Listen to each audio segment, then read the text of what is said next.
I'm going to make pork steak. And in here I have pork cubes. I'm going to add sour cream. Okay, flour. I'm gonna start with just 1.5 cup.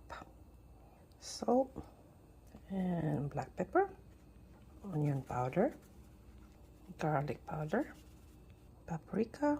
I'm going to add cayenne for a little kick. I'm going to add Dijon mustard.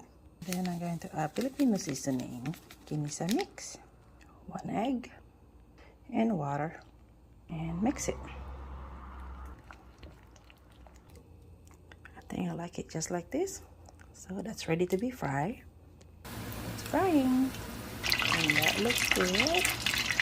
Okay, it's done. Let's finish.